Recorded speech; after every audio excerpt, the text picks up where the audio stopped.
Metapower's path to culture has been kind of an interesting trip. As we first got involved in the issues of change really in an organization, we were looking at implementing maintenance management systems in electric utilities, and we were looking at the development process. And we actually had a company that was doing a development precursor to the Metapower organization.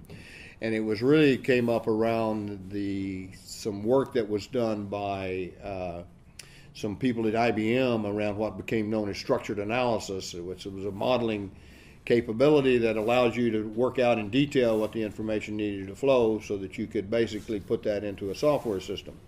And this was a very abstract, logical process that appealed to certain people in the organization, and actually was a very powerful tool to help sort out issues and understand what you needed to do, and also set up the capabilities for developing systems. But it was devoid of people. People weren't there other than you could put a screen in them, and there was some work done on screens and stuff, but not really about the impact.